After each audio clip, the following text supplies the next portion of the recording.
Hello, I am your educator Madhu Kumari, and today we will study about the biomolecules. And in this chapter, we will now focus on only one topic, that is enzyme.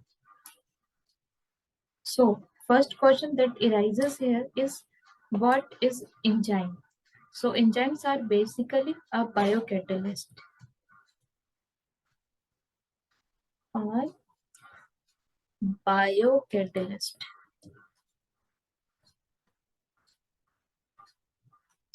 So, what is enzyme? Enzymes are basically a biocatalyst. So, to understand what is a biocatalyst or what is an enzyme, we will see a reaction, that is H2O plus CO2 form H2CO3. In this reaction, we can here see that when water reacts to carbon dioxide, it will form carboxylic acid. So, in this reaction, if we don't use any enzyme, so this reaction is very slow and it will run at a very slow rate, that is approximately 200 H2CO3 will form in 1 hour. But here if we use an enzyme,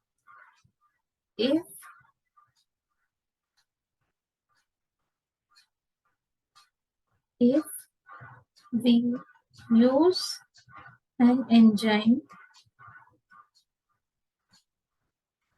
the rate of reaction will increase rapidly and it will produce approximately 3 lakhs molecules of H2CO3 per second.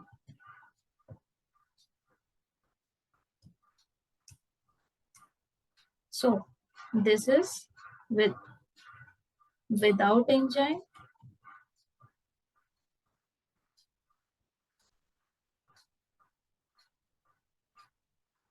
and this is with enzyme.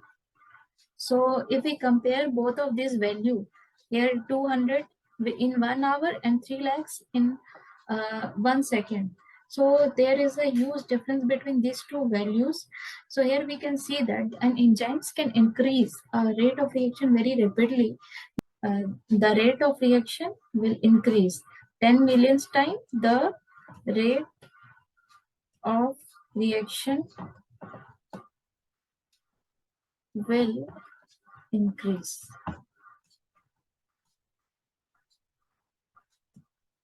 So this is all about enzymes, basic definitions and function. So we will look after it thoroughly. So our first topic here is properties of enzyme.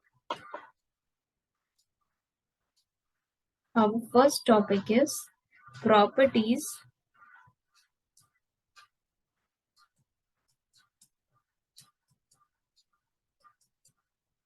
of enzyme.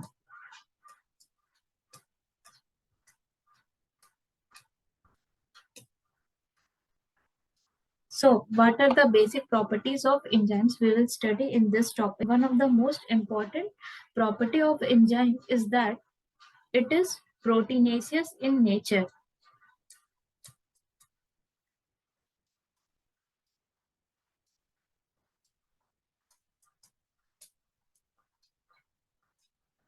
But this is not always true, because there is an exception for this.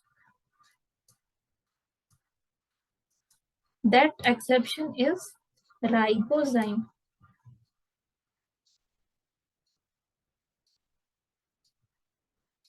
Which is a nucleic acid. That is nucleic acid in nature.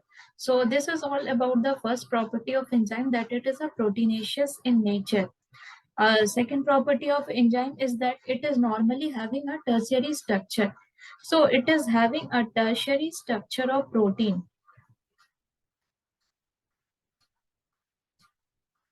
Tertiary structure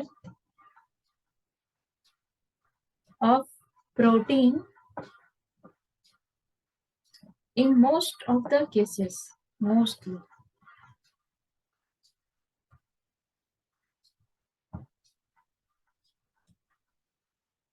Third property of enzyme is that when the enzyme will convert the substrate to product, it will remain unchanged throughout the reaction. So it will remain unchanged. It will not change throughout the reaction. The reaction.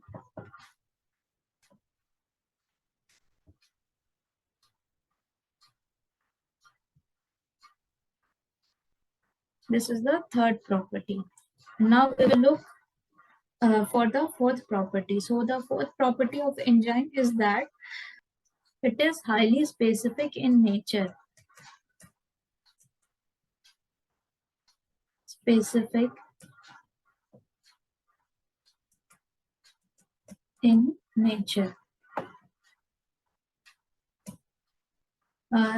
We will understand this through a help of diagram, and this is the diagram.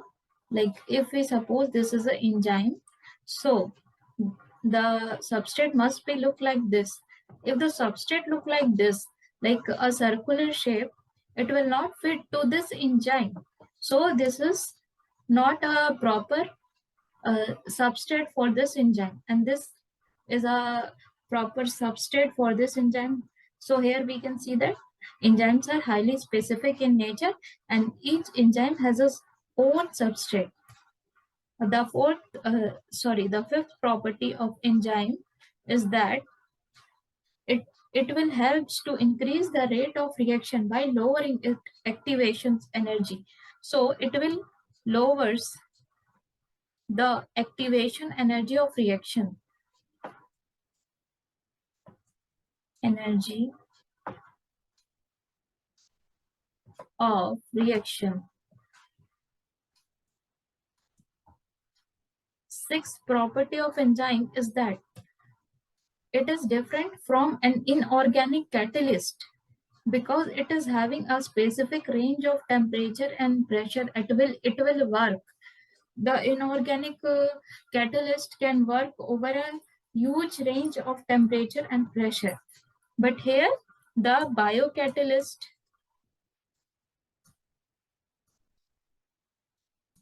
or the enzyme is different from an inorganic catalyst, differ from an inorganic catalyst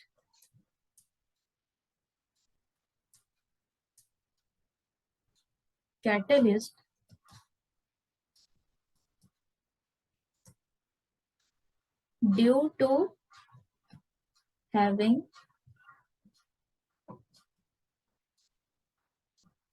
narrow range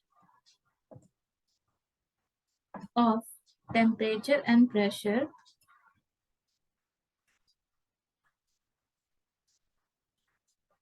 and pressure at which they work.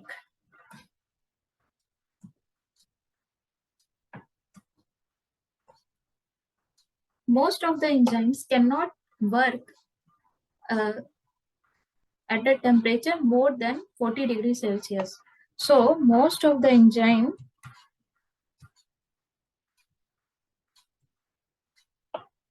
denature at high temperature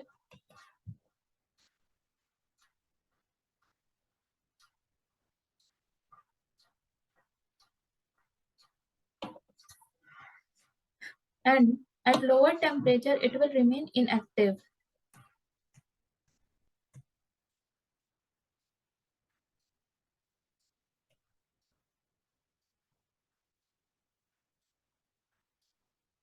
Inactive.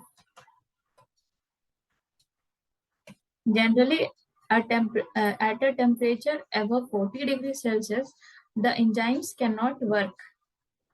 temperature greater than 40 degrees Celsius, enzyme cannot work properly.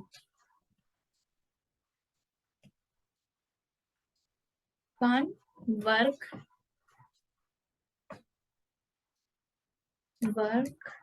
properly.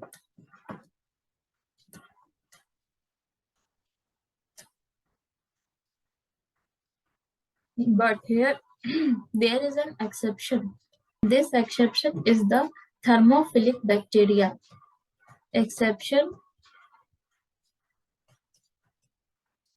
is the thermophilic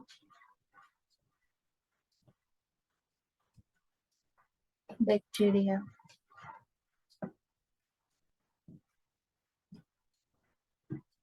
Here, as the word suggests, thermo plus philic. Thermo means heat and philic means loving. So this bacteria is a heat-loving bacteria, and this bacteria can work at a very high temperature also. So it can work at a temperature up to 80 to 90 degrees Celsius. Thermophilic bacteria can work in high temperature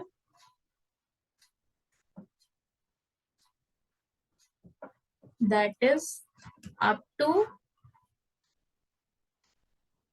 80 degree to 90 degree Celsius. So this is all about the properties of enzyme. So we will revise it once. First of the property of enzyme is that it is proteinaceous in nature. Second of the property is it is having a tertiary structure. Third property is that it will not change throughout the reaction. Fourth property is that it is very specific in nature. And the fifth property is that it lowers the activation energy of reaction.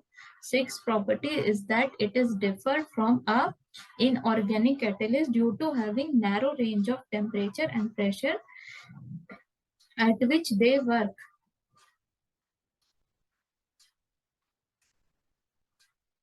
And here, most of the enzymes get denatured at high temperature, and lower temperature it will remain inactive. And at a temperature above 40 degrees Celsius, most of the enzymes cannot work properly.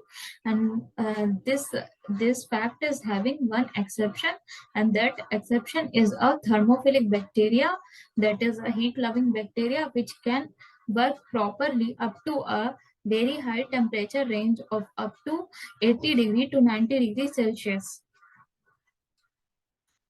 So this is all about the properties of enzyme. Now we will look about the mechanism of enzyme action. So this is a color diagram through which we can understand the how the enzyme substrate will binds together and it will form enzyme product. So in this we can see that this is an enzyme, this one is an enzyme, and this is a substrate, and they will bind together and it will form enzyme substrate complex. And when enzyme substrate complex will bind together, it will form enzyme product complex.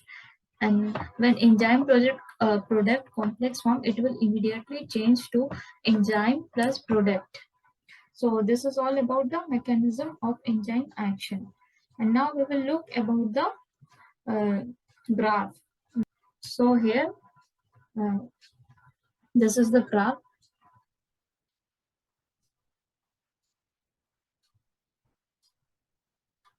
In this graph, the x-axis denote progress of reaction.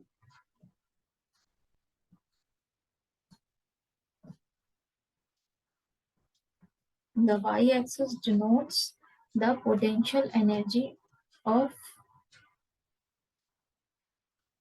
substrate or product. That is potential energy of reaction. This is the graph. This is the graph in the absence of enzyme. And second is a graph in the presence of enzyme.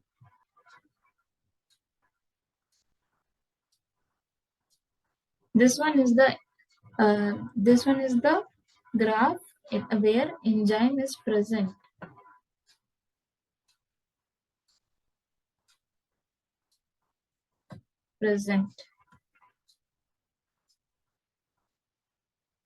And in the black graph, this is a graph where the enzyme is absent.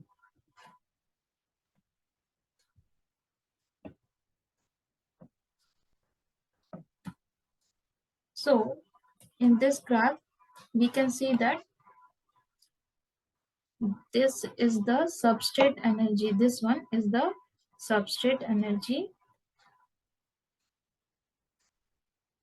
and this one is the product energy. So here we can see that all this is the energy of substrate, and all this is the energy of product. So in this entire reaction, the energy of the product is less than the energy of the substrate. So here we can say that the energy goes out in this reaction, because here the energy of the reaction is decreased in product. So here the energy will liberated in the form of heat. So this reaction is an exothermic reaction.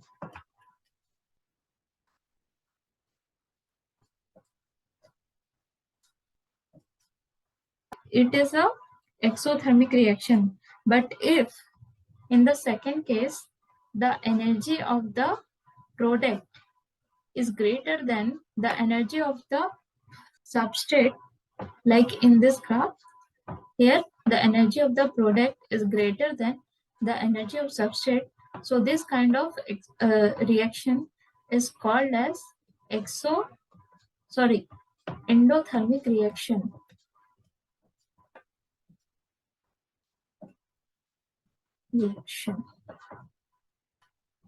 So these kinds of questions may ask in exam, like the graph is given and we will ask, is this a exothermic or an endothermic reaction?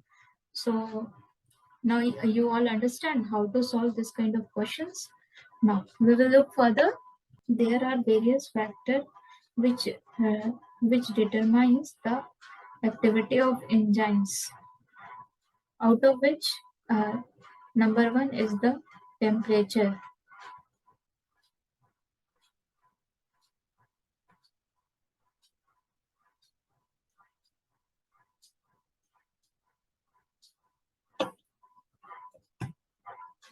Number second is the pH. Number third is the substrate concentration.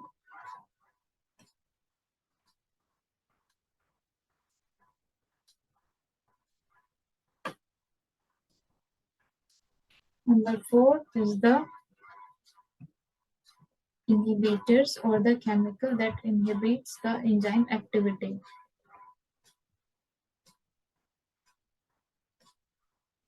Enzymes. Inhibitors of enzymes.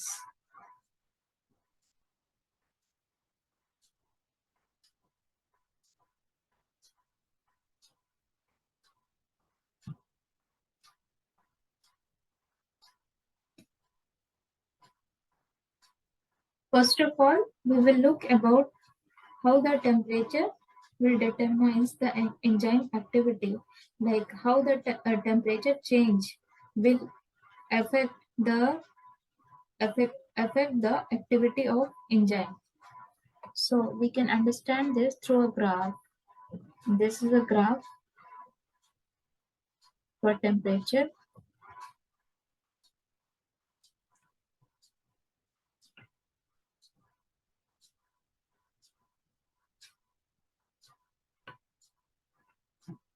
And this is the enzyme activity.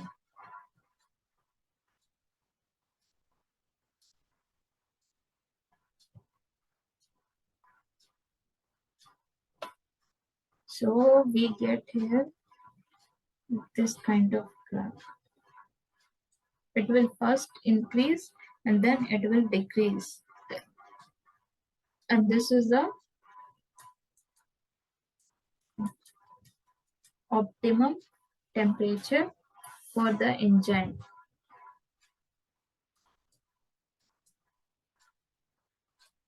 Temperature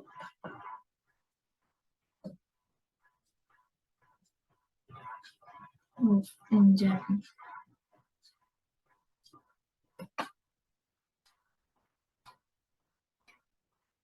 And we will and if we will look what happened when it will increase. So if we go in this direction, the temperature will increase. Here the activity of enzymes will deteriorate because most of the enzymes get denatured at such high temperature. And when we go this side, here the temperature is decreasing.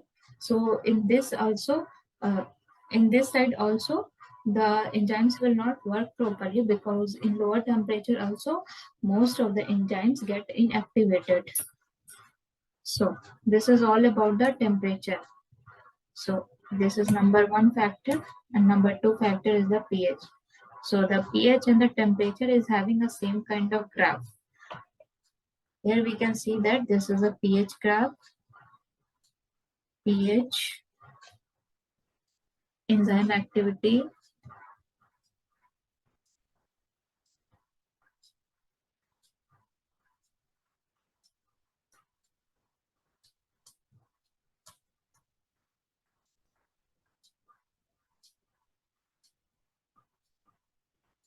here in this graph, we will have a similar graph like that of temperature. This will also work properly at optimum temperature, optimum pH.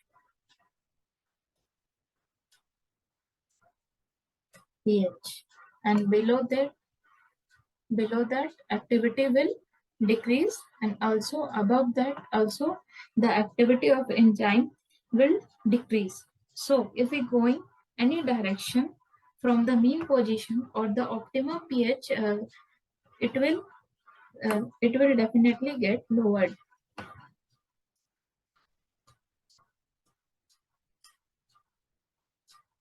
Our third factor for the enzyme activity is the substrate concentration.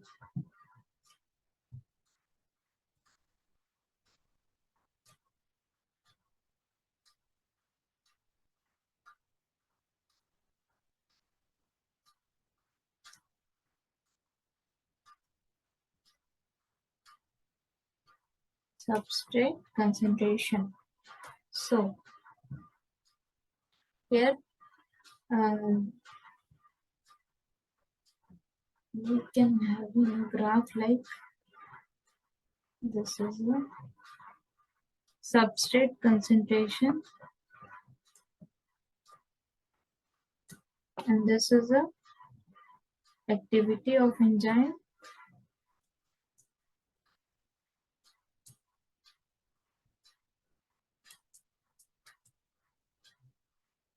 So here we get a graph like this, and this denotes V max, and here somewhere it is V max by 2, and the substrate concentration at which the rate of reaction is half of the maximum of rate of reaction, that substrate concentration is called Km value. This is very important. Km value is the value at which value of substrate, that is amount or concentration of substrate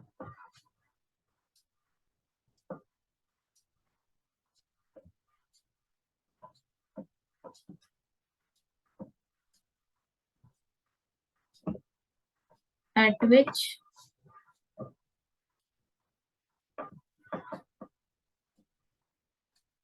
rate of reaction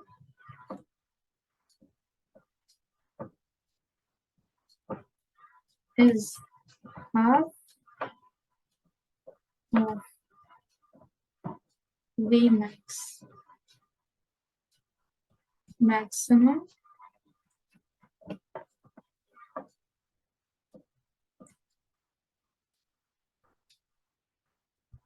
rate of reaction.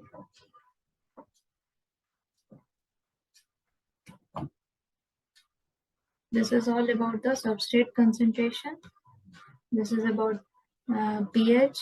This is about temperature, and our fourth factor that determines the enzyme activity is the enzyme inhibitor. So fourth one is the inhibitor. So the chemical that suppresses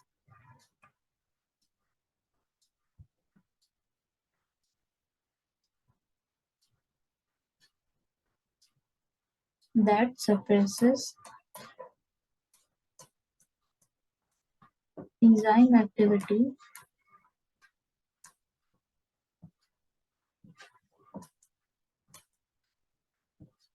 is called as an inhibitor.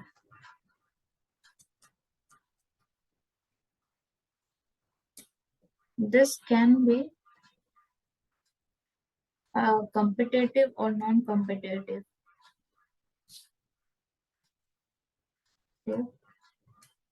And the competitive inhibitor are those inhibitor which binds to the active site of enzyme. Competitive inhibitor binds to active sites of enzyme and will not allow the substrate further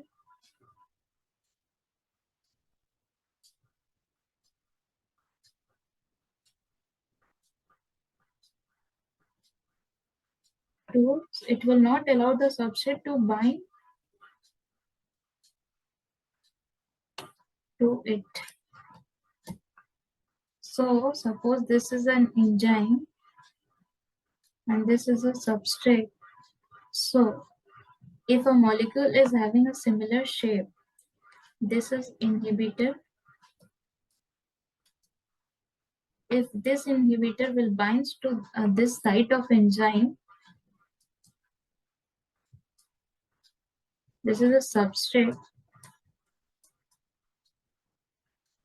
If this inhibitor binds to enzyme, so it will block the enzyme active site.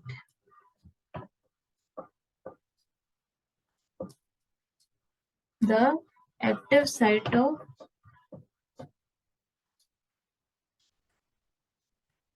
enzyme. Therefore, the substrate cannot bind. And here the example is succinic hydrogenase.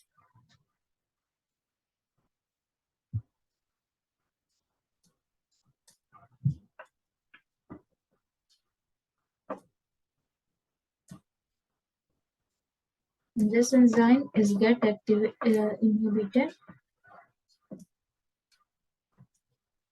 inhibited by a molecule that is called malonate. So this malonate will bind to succinic hydrogenase and will not allow the enzyme to work properly by occupying its active site. So this is all about the inhibitor. Our fourth topic is the nomenclature and classification of enzyme. The enzymes are divided into 6 major classes according to our NCERT book. So all these classes of enzymes can denoted by a simple trick, that is oath lil. This is OTHLIL. This is a trick to remember the 6 class of enzyme.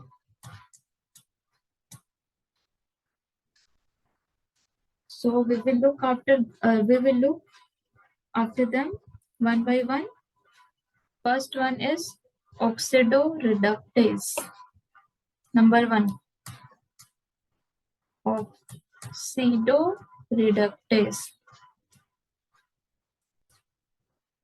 This enzyme is involved in a oxidation reduction reaction, that is any redox reaction. It will play a role in oxidation reduction reaction. Here the example is dehydrogenase.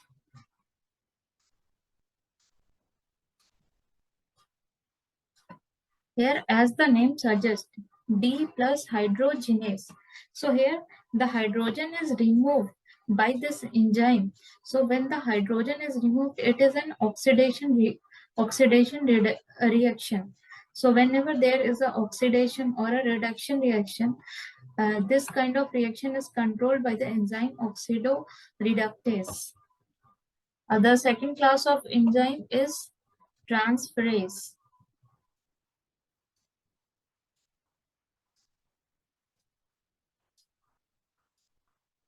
And this enzyme is used to transfer an atoms or a group from one molecules to another. So this enzymes can transfer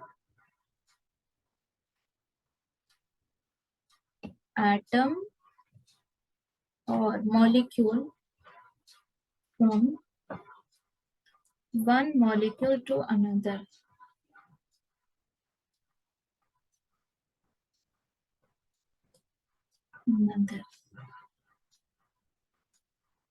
And the example of such kind of enzyme is phospholipase or kinase. Phospholipase or kinase. Third class of enzyme is hydrolyase. This enzymes will act on a reaction when there is a hydrolysis reaction. That is, water is removed and some bonds are formed by the removal of water. So here the hydrolysis of molecules takes place.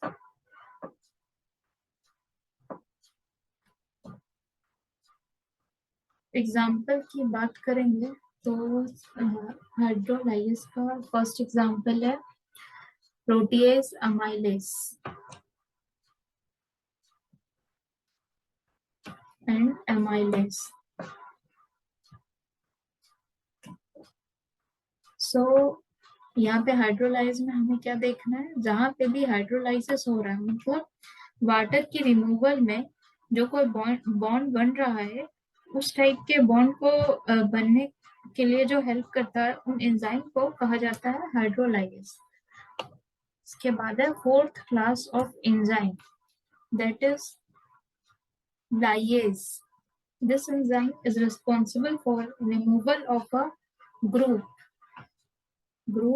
removal without involvement of water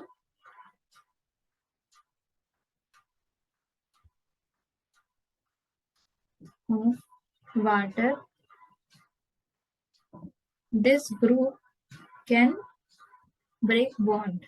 Ligas can break bond without removing water. For example, decarboxylase.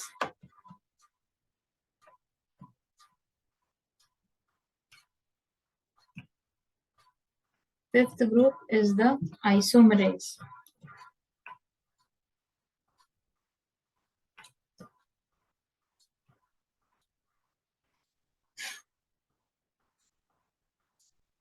Here, rearrangement of bonds takes place within the molecules.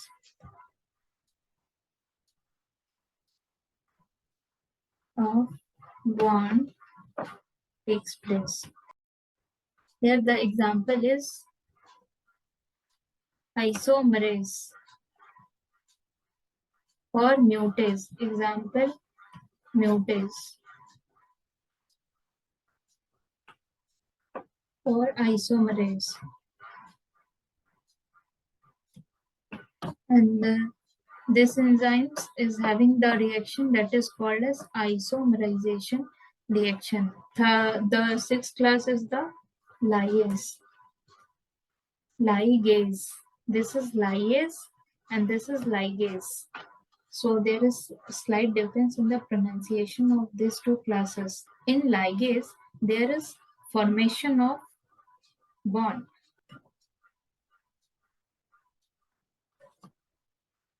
And this ligase is also called as synthetase.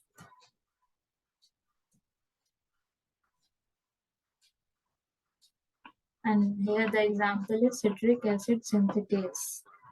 And as we know that this citric acid synthetase will take part in C3 cycle.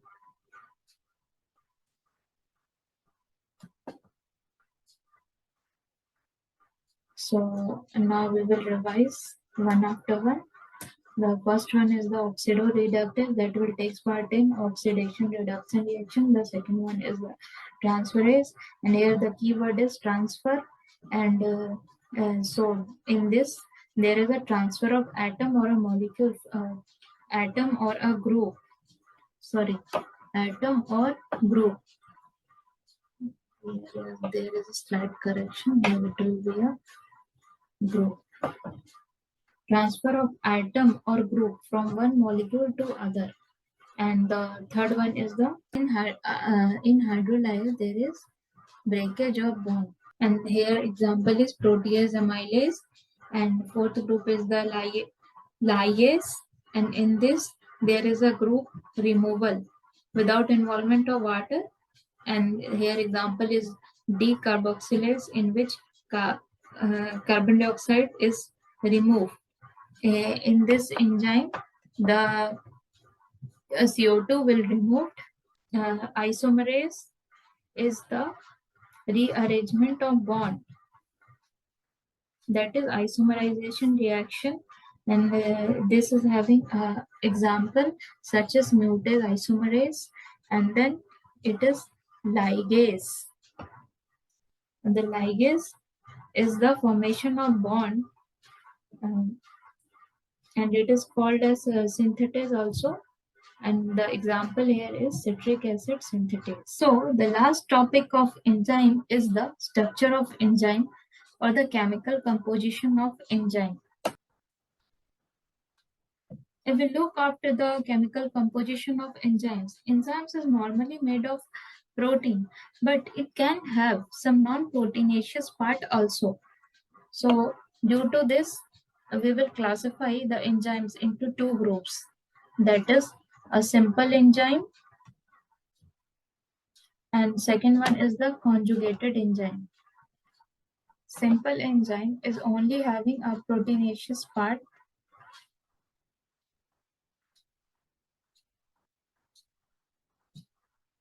It will only have a proteinaceous part, but the conjugated enzymes is having two parts, that is apozyme. But the conjugated enzymes is having two parts, that is the apoenzyme and the cofactor. So the apoenzyme is the protein part,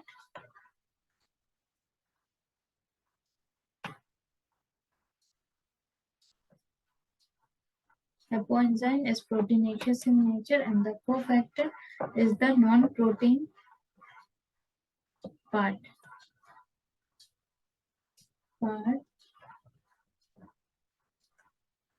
So the apoenzyme and coenzyme will together become active enzyme.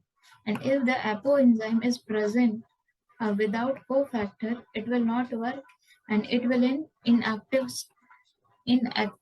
state. Both together form active enzyme. And if we talk about the cofactor of various enzymes, so the cofactors are further divided into two parts, organic or inorganic cofactors. So the cofactors here can be classified as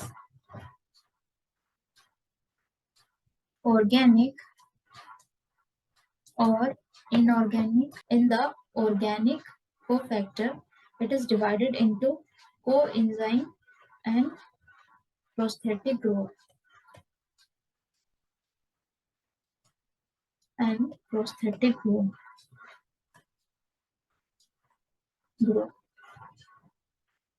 And the inorganic cofactor is the metal ion that is having a coordination bond with enzymes, that is joined to enzyme by a coordination bond. The inorganic cofactor is the metal ion that is joined to enzyme via a coordination bond.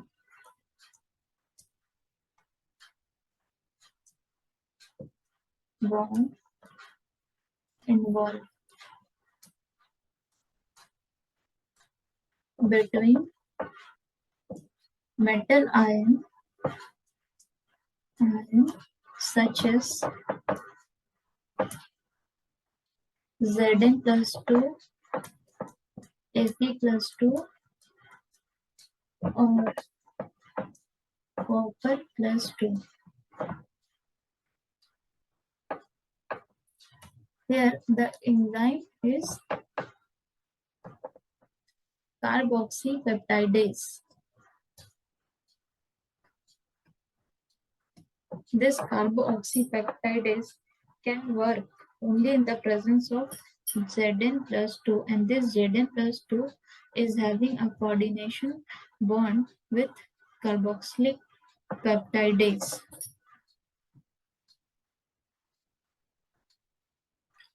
Now we will look after the coenzyme and prosthetic group.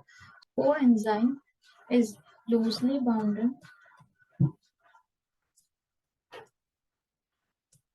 and the prosthetic group is tightly bounded.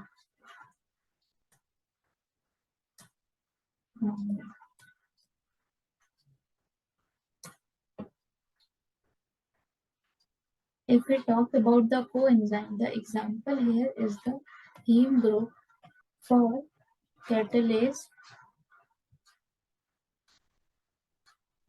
and peroxidase.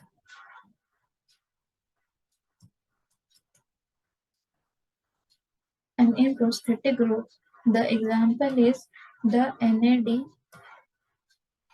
and NADP,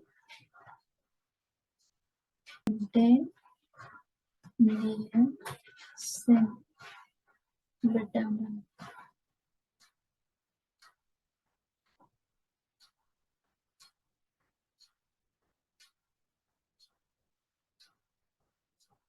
So this is all about the enzymes.